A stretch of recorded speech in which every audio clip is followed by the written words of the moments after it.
When I was a child, growing into my teenage years, my very blessed mother, Allah Yarhamha, always talked to me about being attractive. She was very careful about dress and appearance and hair and so forth. And it was only much later that I came to understand that attractive means that you attract like a magnet. And I began to observe what you attract. And there were certain rather key experiences I had that proved to me that wearing a scarf and loose clothing, which is what hijab is, was indeed protection, which is what hijab means.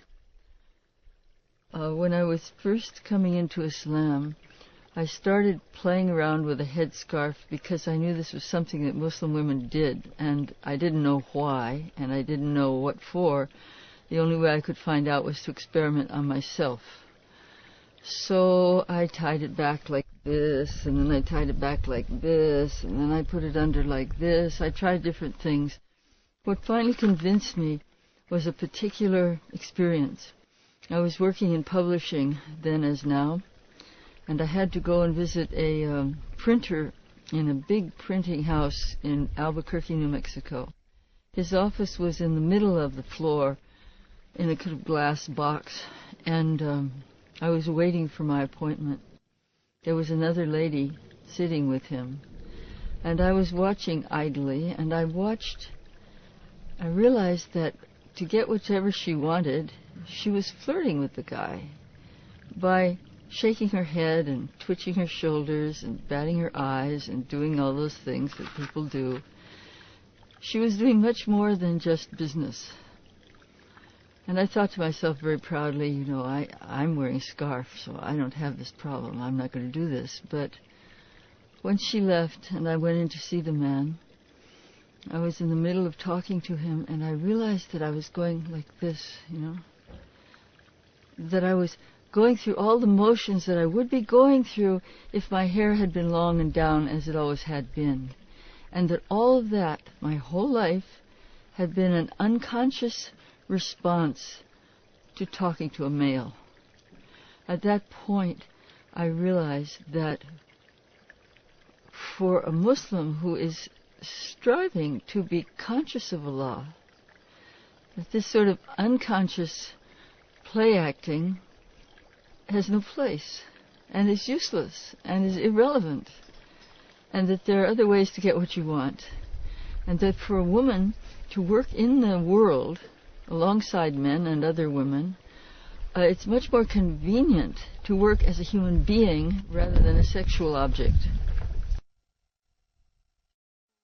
At that point, I started wearing a scarf, and I have never not worn it since. And I have found nothing but respect from wearing it. I have never had any problem at all. Maybe a few glances, but compared to the glances I would have gotten of a different sort if I weren't wearing a scarf, it's been nothing. I think that it has helped me to contain myself inside myself, which is one of the objects for both men and women in Islam, not to throw away their precious energies, their sexual energy, the energy that goes through the eye, through the sound, through the motion, but to conserve those for where they can do their best job, which is at home. And when you move in the world, to move between people as simply a human being, not a sexual object. I think that the way people dress now in most of the world, particularly in the Western world, is really denying our souls. It's denying the quality of love, tenderness, humanness, intelligence, all the things we value. It's putting those way aside and emphasizing the physical. And if you happen to be, have possession of a perfect body, for a few years, you may enjoy this. But for the great majority of human beings, it is simply setting them a goal that is unreachable, number one. And number two, the goal itself is self-defeating because it concentrates completely on the physical and doesn't allow the inner beauty of a person to show through. There's another thing about understanding hijab and Islamic culture in general. If you go to an old Muslim city and you walk around, you find several things. One is that you find the roads are very narrow and the walls around yards are very high. You can't see over them, but the yards themselves may be very spacious. And all you get from walking through these narrow streets, which never go whoosh, they always bend and turn and go around, so you have to take your time.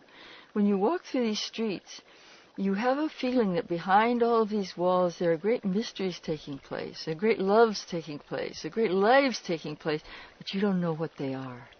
So there's a mysterious and enticing quality about it. You may have a smell of jasmine or see some beautiful vine coming down the outside of the wall or see some little lattice window with a face behind it. This is the stuff of dreams, you know. And this is the way a Muslim woman is when she is covered. It's like a walled garden, right?